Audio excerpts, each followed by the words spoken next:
What is good, my peoples? This is your cosmic homegirl, and I am back finally.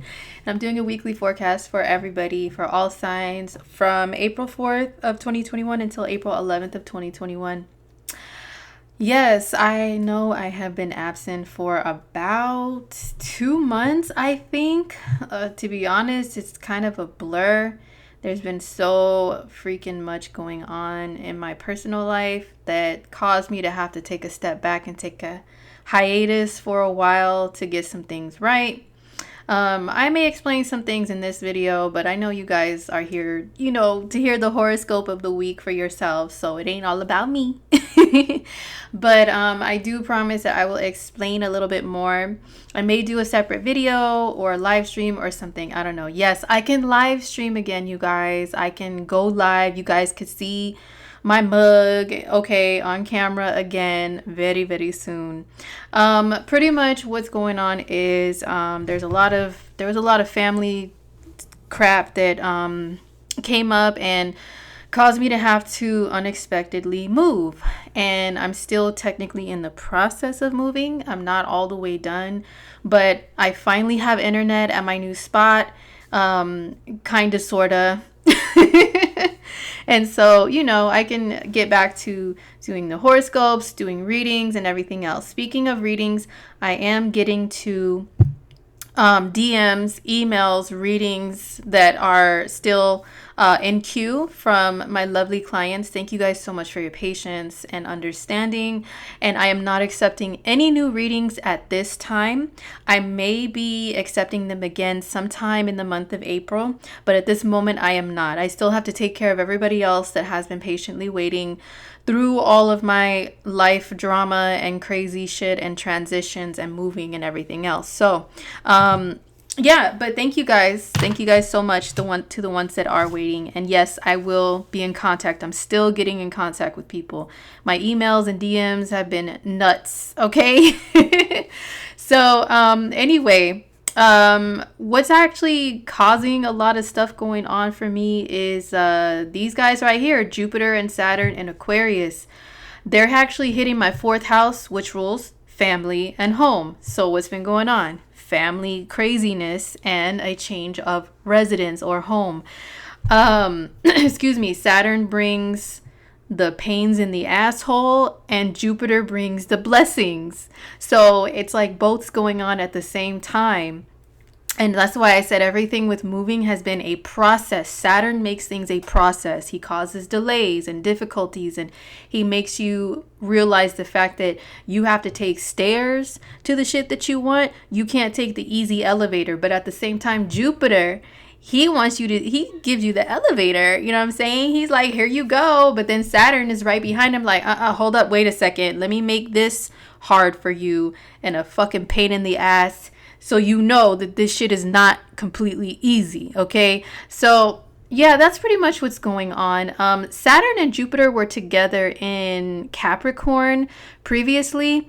So, those of you who are Libra risings, or maybe even Libra suns or moons too, maybe you guys can reflect back on maybe 2020 and maybe part of even maybe the end of 2019 and see, like, did you have stuff like that going on at the same time, like family stuff and moving, things to do with your ancestry, your roots, and that means like your relatives and your parental figures and having issues with those people, or maybe even losing some of those people. Let me know if you're a Libra or Libra rising, especially Libra risings, if you guys went through any of that previously. But yeah, Scorpio risings, we're getting hit with this shit now. But yeah, speaking of, if you guys want to know how Saturn and Jupiter are affecting you this year while they're in Aquarius, I still have my 2021 horoscopes available. It goes through the whole entire year of 2021, you guys, through the outer planet transits, the ones I just talked about, Jupiter and Saturn. Also, I do mention stuff with where Pluto is at, Neptune, Uranus, especially through Taurus. All of those transits, as well as the eclipses and the Mercury retrogrades of it all. Like, I explain everything. So if you guys don't want to be hit with any too big of surprises, you know, for the rest of 2021 and know what's popping for you for your sign, these are still available to order. Like I said, no personal readings at the moment, but these are already done and made. I made them like last year. You know what I'm saying? So you can listen to them and see explain maybe what's going on with you currently, or maybe a look ahead to the rest of the year, because we're just barely like a quarter through the year. You know, there's still 3 quarters left. So if you want a little heads up, be ahead of the game, definitely get you one of these on my website, indigomoonastrology.com. Monthly horoscopes, I'll have them back for May. They will be ready sometime in the month of April, okay? But the yearly ones, get you one so you can know like what is going on in your world, if there's anything crazy, and how long it's gonna last, and why, and what, you know, how to navigate through it and everything. Okay, so now that's all said and done. Excuse me. Let's get into the weekly forecast, you guys. All right, so we had Mercury enter Aries on the 3rd of April, but since I didn't cover it, and Mercury's in Aries for a few weeks, let's talk about him for a second. So Mercury, of course, he's the planet that rules communication, your thought processes, speech, and things like that. Even texting, emailing, DMs, even your what's it called, mail, the postal mail that you get. That's even ruled by Mercury, okay? Even driving is ruled by Mercury. Whatever you do with your hands, he rules all of that stuff. So he's in Aries.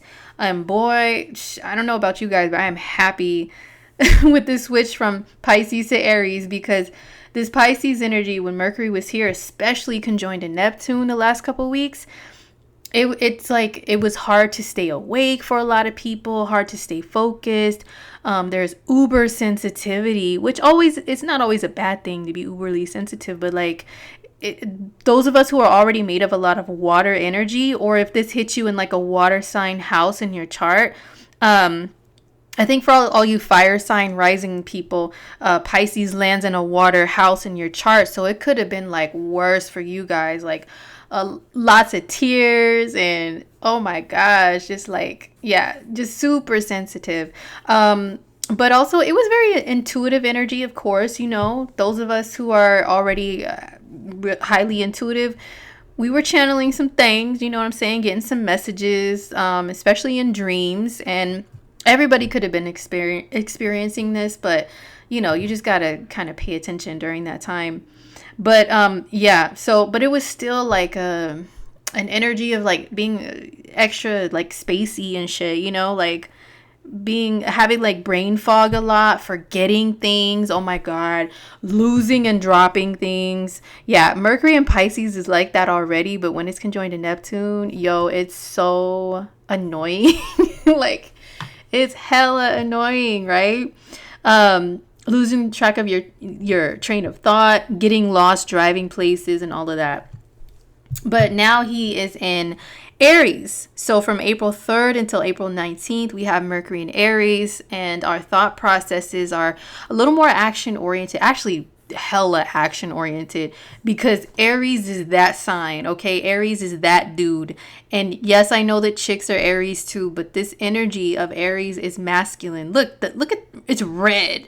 You know, he's just sitting on ready. That ram, he's just ready to go, like ready to charge after some shit or some people or some tasks or whatever. He wants to be first, you know, all the time. So that's kind of how a lot of people's mentalities are going to be.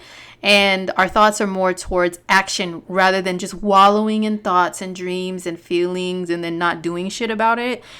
Mercury in Aries will make you get off of your ass. You know what I'm saying? Get on your feet and just, hey, I need to do this. This needs to be done. This needs to be done.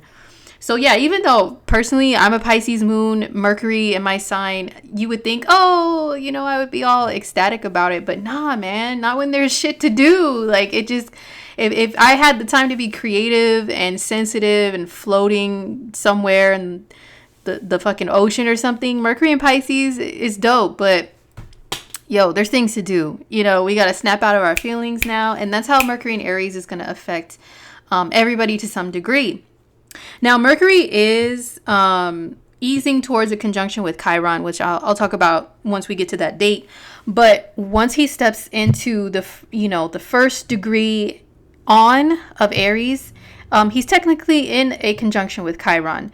So just know that, like, when I get to Mercury and Chiron, we are easing into that energy already as we start the week. Okay, so it's not just on that day on April 9th, like bam, and then, oh, it's gone. No, like, it builds up, right?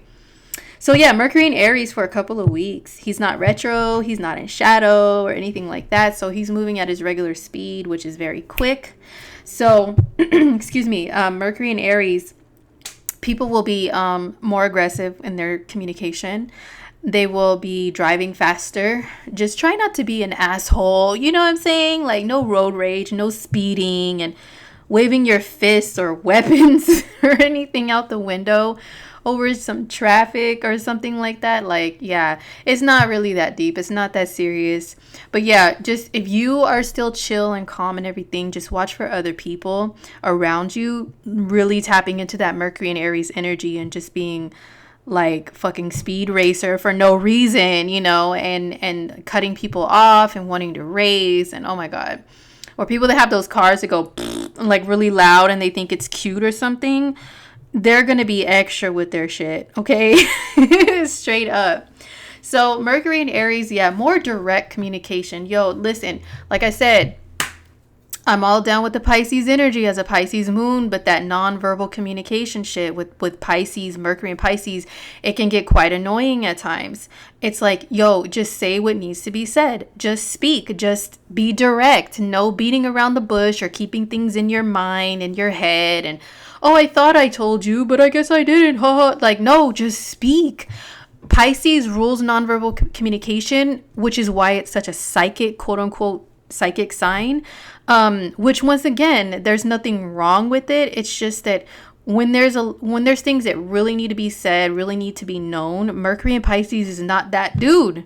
He just isn't. He's off in la la land somewhere crying, you know what I'm saying? Like, rather than just letting it be known how they feel, like, directly. Or Mercury and Pisces will be writing some poetry and shit, or some subliminal messages. Trust me, as a Pisces moon, especially if you guys follow me on IG, you guys know I've been there with the poetry writing and all that stuff. But Mercury in Aries, he is super direct.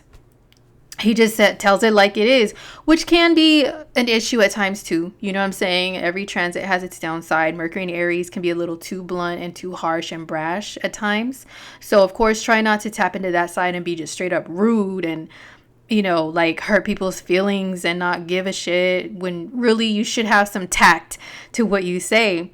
But yeah, Mercury in Aries is really good for getting things done. People will be quite competitive.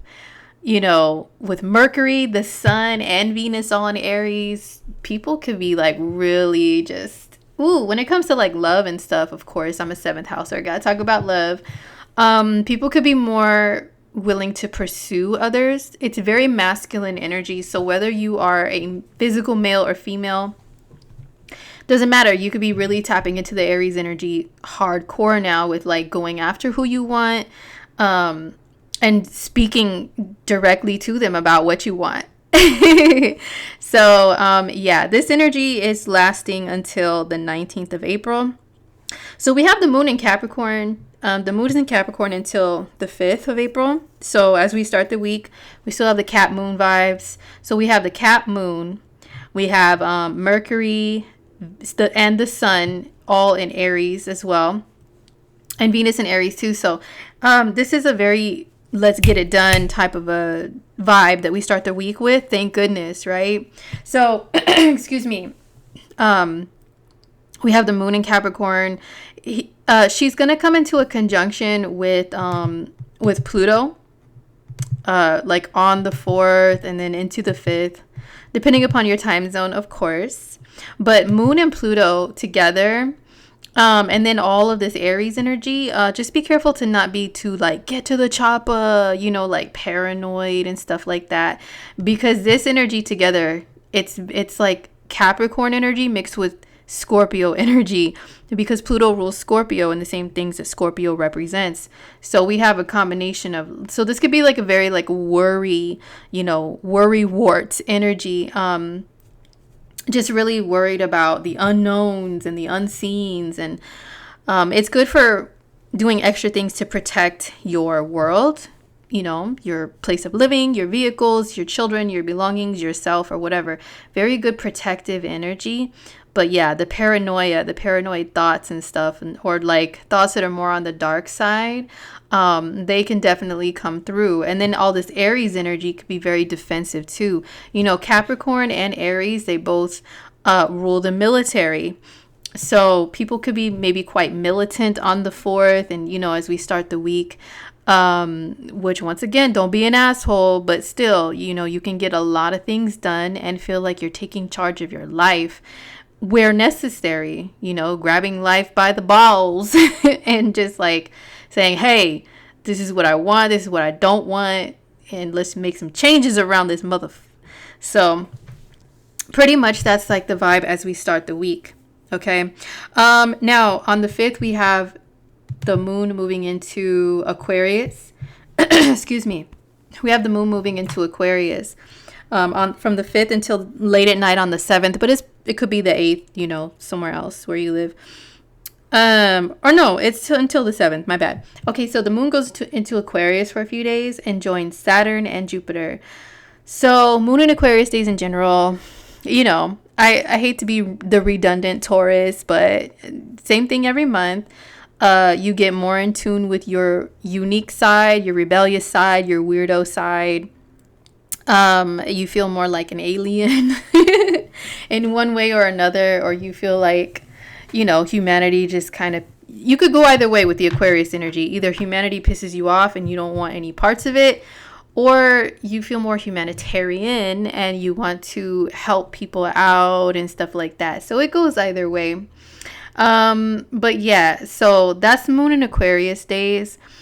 People get a little bit more into like science and sci-fi, maybe watching sci-fi or reading sci-fi stuff, into stuff like astrology and things that are a little more out there and, scientific and calculating and stuff like that. Okay, so the moon is in Aquarius. Let's see. The moon will conjoin Saturn. I think it is more like on the 6th. It's like really early on the 6th. Yeah. The moon will conjoin to Saturn like for a good part of the day on April 6th. And that can bring about more of a strict attitude, more of a strict vibe to where you have to, I don't know, like you may be more harder on yourself or harder on other people. And it can be easy to slip into like thought processes that are like, oh, everything's difficult. Everything's a process. Like I was saying earlier with Saturn, everything's a process. Everything is, you take one step forward and then you get knocked back a few more steps and you got to go at it again. Yeah, there can be some things that pop up on that day for us, that fit into that description. But it can be just all like mental, because the moon is mental, our mental activity and our emotions and stuff especially. So we can feel like, oh, life's so difficult. Or if you're asleep at this time, then maybe you can feel like maybe you could be dreaming about things that are difficult in the middle of the night, like, or dreaming about getting old or some shit. I don't know, because Saturn rules, being elderly and stuff. And then as the day progresses and then into the 7th, the moon conjoins Jupiter, gets closer to Jupiter. And that's more of a jovial, happy-go-lucky attitude that we have, moon and Jupiter together. So yeah, it's into the night on the 6th and then, early in the day on the 7th, moon conjoined to Jupiter. This is generosity. This is like being excited about things. This is looking at the big picture in life, as well as being very grateful for things, having a lot of gratitude, so putting that energy out there a little bit more easier is the moon and Jupiter together. And then later on in the day, on the 7th, the moon goes into Pisces, and the moon stays in Pisces until the 9th. I think it says the 10th. if you're in a different area of the world than the west coast of the US and A.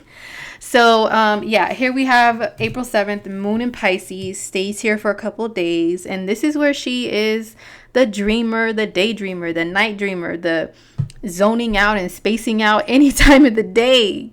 That's kind of what our mentality is like. And we can be more sensitive, more empathic, more intuitive, more into animals, music, movies, escapism. Some people do the escapism through substance thing, to each their own. But moon and Pisces days are those days to where reality isn't so fun and we don't really want too much to do with it. And it's hard to wake up during moon and Pisces days. Oh my gosh, like we tend to sleep in more on those days, and our dreams could be vivid and off the chain during moon and Pisces days. So that's kind of the vibe for a few days. So on is it the 8th or the 9th? Looks like more on the 9th is when the moon conjoins to Neptune. Excuse me. The moon conjoins to Neptune. Yeah, on April 9th. And really, so if this is a morning time for you, if you are in the US, especially on the West Coast, then that could definitely be a day to where you may have to set like 15 damn alarms, man. I'm telling you, in order for you to actually wake up on time. That's just the Pisces way, like all the time. Like Pisces, Taurus, and Cancers mostly hate getting up early, hate waking up with our alarms. And, moon and Pisces conjoined to Neptune, your dreams may be extra vivid and extra long and ones to where they're hard for you to get out of. Has that ever happened to any of you guys listening, to where you're dreaming and maybe like the dream is really jacked up and you want to wake up, but like you can't? Like the dream won't allow you to wake up, like to be in control of when you awaken from it. That shit is trippy. Does that happen to any of you guys? And if so, are you a Pisces anything or a 12th houser or have like a heavy Neptune in your chart? Because sometimes people with placements like that, our dreams can like trap us like that. And also astral travel, if any of you guys have the ability to do that, moon conjoin Neptune in Pisces days, especially in your sleep, late at night, you can do that easier on those days. And also, moon and Neptune together in Pisces is really good for like prayer, really putting your prayers out there and then being heard and received a little bit more clearly than usual, because Pisces and Neptune, they both rule the other side, the afterlife and the spiritual realm and stuff like that. So the veil becomes very thin whenever anything gets in Pisces in general, but especially when anything touches Neptune, the veil is so thin. So you can receive messages from loved ones on the other side through your dreams maybe, or hey, for some people who are really in tune with their shit, like even when you're awake in the daytime, you'll get some spiritual downloads or something. But yeah, so that is on the 9th. So there's a lot of stuff actually popping on the 9th. So not only does the moon switch signs and all of that, but like super duper early on the 9th, and let's just say, part of the 8th, really late at night on the 8th, really early in the morning, middle of the night on the 9th, Mercury conjoins Chiron. So as I mentioned earlier, this is an aspect that has been building up since the beginning of this week. And Mercury, like I said, thoughts, communication, and all that. Excuse me. And Chiron is called the wounded healer. It's an asteroid and it rules pain, suffering, and healing and all of that. So few things with this transit. Number one, Chiron can rule victimization in some sort of way, whether that's like emotional, physical, or whatever. Mercury in a conjunction with that, people could be really thinking about times where they were a victim or speaking about it a lot. I've noticed it with Chiron transits, people can like pain and suffering, especially like emotional or mental, that they have been hiding for a while, like stashing away, can come out can come out, and Mercury is speaking on whatever pain that is. So a lot of people can be telling people like, yo, you did this to me, especially in direct ass Aries, right? You did this to me and it made me feel this way and da da da da da, you know? Or some people can maybe be thinking about times when they victimize someone else and apologize. Now, under Aries energy, it's kind of hard to say if people will actually apologize for stuff. Aries are not known for being the apology types.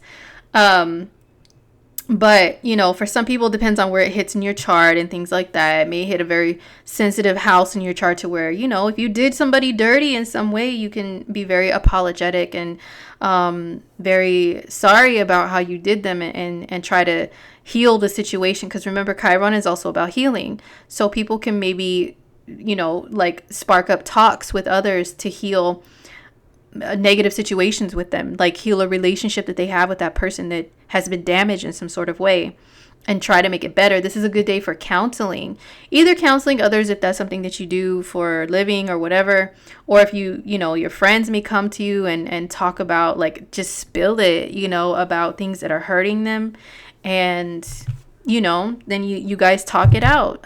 Even if you're not an official therapist or counselor or anything, like, you could be in an unofficial one with Mercury and Chiron together. So you may find that you attract others to you around this day who just want to vent to you about painful things that they've been through. Also, Mercury is skills of the hands. Chiron is healing. So if you are someone who is skilled in the healing arts, like maybe Reiki or massage therapy or something like that, your skills may be on point, like extra on point on April 9th, right? But also Chiron is wounding. So, and Aries loves to fight, loves weaponry and all of that. So Mercury and Chiron and Aries, watch out for crazy motherfuckers out there who want to, you know, just try to hurt people physically with their hands or with weapons. And watch out for yourself if you are actually prone to behaviors like that and activities like that, you know, maybe some people may want to just evil, you know, spit out words that hurt and that sting another person, you know. So it can go either way with this energy, as with all energies. It just depends on where it is in your chart and what you decide to do with this energy, like what side are you on, you know. So that's Mercury and Chiron together. We also have Mars squaring Neptune on April 9th. So, oh yeah, I forgot. Shout out to the homie that put me on to this on the side right here, and actually paying attention and clicking on it to hit the aspects. Okay, so we also have Mars square Neptune on this day. So this is Mars's energy. It's physical energy, physical drive. Neptune is being chill and being lazy. You know, Neptune is relaxation and escapism. So even though people can be getting real rowdy on this day with all this Aries energy in the mix, there's still some people that may tap into this Mars and Neptune square, which is like, I don't want to do anything, or you start something. Mars is about like starting things, you know, want to be starting something. Mars is about starting something, okay? But Neptune dissolves. So it's like you can feel like, oh, I want to do this and have all these dope ideas to do things, especially because it's in Gemini, which is a very like cerebral sign, you know, always thinking and stuff. So you're like, yeah, I want to do this. I want to do this. I want to do this. I want to go here. I want to go there. Da, da, da. And then Neptune is like making you yawn and say, you know what, never mind, I think I'm just gonna chill. So this aspect has also been building up since like maybe the beginning of the week. Let me see. Mars and Neptune. Oops, that's May. Mars and Neptune. Yeah, Neptune is 21 of Pisces, so I would say it's already been in effect. Yeah, because I actually experienced some of that energy a couple nights ago. I was like super hyped about like putting things together and installing things and all this shit I gotta do around this place. But then it's like I was all hyped, and then in the end I was like, you know what, fuck it, I think I just want to chill now. Like, it's like your energy levels go up and down. You'll have like bursts and spurts of energy, and then like Neptune will be in the end be like the hippie that just wants to chill and say, you know what, it doesn't matter, man, you only live once. Just chill out. I even said stuff like that the other night too. Oh my god. So yeah, that's what that energy is gonna do. For some people, it can make them lazy. For some people, it makes them more creative. Even though this is a square, which is a negative aspect, it still can have its good. Neptune rules like dancing and the arts and, you know, being creative. So Mars squaring Neptune can just bring more of that out of people. It's not good for the most practical, productive things, but if you are creative or spiritual, you know, Mars is action, Neptune is art and spirituality. So it's a good day to do stuff like martial arts or yoga or something that's not like about fighting or getting things done, but movement that requires you to use your spirit, you know, or use your creativity. It's really dope for that. Okay. We also have Saturn in the North Node making a trine aspect to one another on the 9th. And this is more energy that can help to boost us into getting things done. See, look at me, Mercury and Aries, getting shit done. But no, Saturn is about taking charge and getting things done too. So the North Node is like our soul's direction, right? It's where we're like super obsessed with things in life at this moment. So the North Node making a good aspect to Saturn is like, go after your goals. And Saturn is all about goals and making it to them, making it to the top. It's slowly but surely energy, but still, you know, you make it there. Saturn gives you the tools. He kind of whips your ass into shape a little bit. He could be like the drill sergeant, you know. Look, he has a little drill sergeant hat on and everything with the symbol here. But no, but that energy, it's like, it'll make you, Saturn trine the North Node can make you feel like, you know what, whatever I want to achieve, I'll do it. I'll get there and I'll do whatever it takes, no matter how hard it is, no matter how high the mountain is to climb, you know, metaphorically speaking, like, I'm going to do it. I'm going to push forward in life, you know. So yeah, that energy is really, really dope for like business, for any type of achievement anywhere in your life. So, you know, we have a mix of energies on the 9th. We've got the sleepy, lazy Pisces energy. We've got Mars square Neptune, but then we've got all this hyped Aries energy, you know. So it's a mix of emotions and stuff on this day.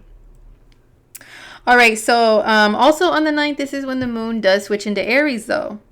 So we start out the early part of the day with the moon still in Pisces, still conjoined to Neptune. Well, it looks like, yeah, really late at night, like right before midnight over here where I'm at. But, you know, it's April 10th elsewhere, anywhere that's past like Pacific time of the US. It's going to be the 10th that the moon moves into Aries. So it's like the North Node and Saturn energy is still lingering on this day, as well as Mars square Neptune. But now we have this get crunk Aries moon, you know, that joins Mercury and the sun and Venus. So the weekend can be super filled with like lots of hyperactivity. People may want to, you know, exercise and work out and go hiking and go do this and go do that. Like it's very energetic. So yeah, but it can also be hella angry too. Angry at breakfast. Look at this. Breakfast time. Moon, Chiron, Mercury, Sun, Venus, all in Aries lined up. That spells out gang banging on bacon, okay? And I know that sounds corny as hell to people who do not get the joke. If you're not a fan of Cat Williams' stand-up comedy, you won't know what the hell I'm talking about. But yes, being angry at breakfast is definitely this Aries moon with all this other Aries energy in the mix. But it can be very productive at the same time. Just like I keep saying with Aries energy, I always gotta say, don't be an asshole. Aries energy is notorious for just being a straight up asshole. And if anybody gets mad, I really don't care. I'm just being honest. And this isn't like, oh, I read it out of a book. No, I have lived with Aries mofos, okay, like for years, day in and day out, and seen their antics. All right. I've worked with them day in and day out for years. So, and they will say, yeah, I could be an asshole, so it's just the truth. But Aries energy could be, be very fun, very exciting, very excited, very vivacious, very motivating. Aries energy is so dope with motivating people. Come on, guys, get up. We got to do this. You can do it. Let's get it started. Da, da, da, da. Like, we all need that energy, that ass kicking in our lives, So this is energetic ass kicking energy that we have through the rest of the weekend. All right. So now on the 11th, we do still have the moon in Aries, and we have Venus in Aries, and she is developing a square to Pluto.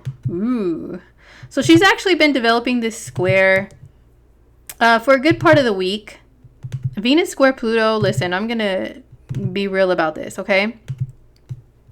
So Venus is in Aries, right? And, Pluto's in Cap. Pluto rules Scorpio. So once again, this is like Aries energy combined with Scorpio energy at the same time, which could be a little bit of a dangerous mix. All right.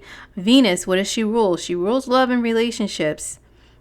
And Pluto is, it could be a very possessive, jealous energy. So just be careful with this energy that, nobody tries to get too crazy with you, or that you don't try to get like that with anyone else, with just being jealous and possessive. And oh my God, I just got off the phone catching up with one of my Taurus homies who they're just going through, Uranus is starting to hit her too, creeping up on her. Our birthdays are only 2 days apart. So both of us are caught up with each other, and it's like, oh my God, I had to move. Oh my God, I have to move too. Oh, I'm leaving this person and that person behind. Me too. Starting new chapters in life. But she was telling me that she had this, I hadn't heard from her in a while. We haven't seen each other in a while because she had a very possessive, jealous boyfriend, and they have like a Pluto aspect in their synastry, a couple of Pluto aspects actually. Yeah, they have a couple of them, and he's got some Scorpio in the mix too. So yeah, like and she's like, oh, he always was asking me, who you out to lunch with, while she's at work. And she's like, I go to lunch by myself, fool. Like, I don't need it. You know what I'm saying? Or like, if she decided to dress cute to go to work for that day, then he would just be like, oh, well, who the fuck you trying to impress at your job? You having an affair with somebody that you work with? And it's like, I just want to feel good today by looking good. Like, hello, I'm a Taurus, I'm ruled by Venus. Get out of my face, my G. So Venus square Pluto is like reminding me of that conversation, because that's kind of the behaviors it can bring out of people, just straight up. It can bring out paranoia, like somebody being paranoid that someone's cheating on them, or someone's out to get them, or out to play them in some sort of way. So just be real careful with this energy if you are like involved in any type of way with another person, like romantically or anything. Venus square Pluto, she could bring out paranoias within yourself, about your self-worth or your appearance. Like Pluto is transformation. Pluto is one of the rulers of like plastic surgery and major procedures. So maybe you could start looking at yourself in the mirror around this day and be like, oh my God, I need to transform myself. I might need a little nip here, a little tuck there, like, but it could be out of like paranoia rather than, you really just want to feel beautiful and like legit, you know what I mean? It could just be like, I'm scared of this or that. So, or scared that people won't like me. So maybe I should get something done. This transit will continue to linger through next week. It's, building up this week. It's just on this day, on April 11th, it's like on point, man. It's exact. So it looks like more towards the evening where I'm at. And also, if you're on the East Coast of the US too, it's still at nighttime. So, nighttime is when people like to, hit each other up and talk if they're dating. So lastly, on the 11th, we have the new moon in Aries, 22 degrees of Aries, new moon. excuse me. So, of course, it means different things for different signs of the zodiac. It lands in different areas of your chart. So there could be new beginnings. Yeah, like the homie I was just talking to is a Capricorn rising. The new moon in Aries is going to land in her fourth house, which is moving. And she even said, I have a new beginning. I have to move. I have a new chapter in my life, so we're already building up to that new moon energy, even pre-new moon. So basically, as we all know, new moons, they bring new beginnings in your life, new chapters. But this is actually the beginning of spring, like chronologically and astrologically. This is actually the new year, because in astrology, we start with Aries, with Aries season. So Aries season, it starts a new astrological year. It's about newness. It's about starting new things. And, Pisces is the last sign. So it's like the last part of the astrological cycle. And then Aries is like, bing, you know what I'm saying? Hey, I'm here. What's good? What's new? So a new moon in Aries just has that fresh new vibe for everyone. It doesn't matter what sign you are. You know what I'm saying? But it's just a part of life that it really brings it to. It all depends on your rising sign and stuff like that. But anyway, new moon in Aries, this new moon, it is in a conjunction with Mercury, also with Venus. And we have the Venus square Pluto in the mix. But we also have, Sun and Moon are square Pluto too. Those are really the only challenges with this new moon, because it also has some really good aspects. It has like a sextile to Mars and a sextile to Jupiter. So there's a lot of like supporting other planetary energies. It's just that Pluto, though, you know what I'm saying? All the stellium is well, most of it is squaring Pluto. So it can push you and force you to change and to transform. So, which can be a little painful but necessary. But also watch out for like the paranoia, the jealousy, and stuff like that when it comes to Pluto. But the squares cause you to be frustrated, but the frustration can make your ass move, though, like where necessary. So it's not necessarily a bad thing all the time to have squares to Pluto, but it all depends. But yeah, new moon on the night of April 11th. So I hope everybody is blessed with newness in their lives. There's a lot of, like I said, there's Mars and Jupiter lightly supporting this new moon energy. So it is like, hey, let me go after this. Let me take this leap of faith. Leap of faith is Jupiter. Mars and Jupiter are actually trying each other. They're building up to it being exact more so like next week. But, that aspect is still starting to pop. Okay, so that is taking leaps of faith that you think about a lot first, because they're both in air signs, which are about thinking and our thought processes and stuff. So, they're supporting this new moon. So it should be a really good one. Just be open to transformation. That's it. But that's it for the week, you guys. I really hope you guys found this to be helpful. Thank you again for your patience. If you are a client or follower, listener, whatever, with my time away that I had to situate things. Hopefully my energy is a little bit different and a little bit better, because I was doing these horoscopes hiding in my closet, in my bedroom, hunched over the mic, trying to be as quiet as possible in my last living situation, because it was pretty motherfucking toxic, okay? But now, hey, I'm not living that way anymore. I have the freedom to create. I have the freedom to speak whatever, whenever I want. So I will be bringing so much more content to you guys. I promise you that. All right? So take care. Have a really good week. Don't forget the yearly horoscope. Where'd they go? The yearly horoscope, y'all.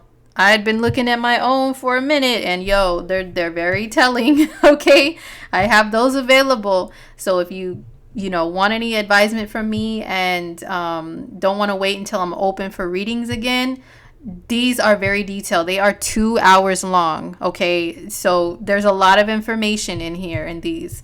All right, so I will see you guys next week. And until then, take care. Peace.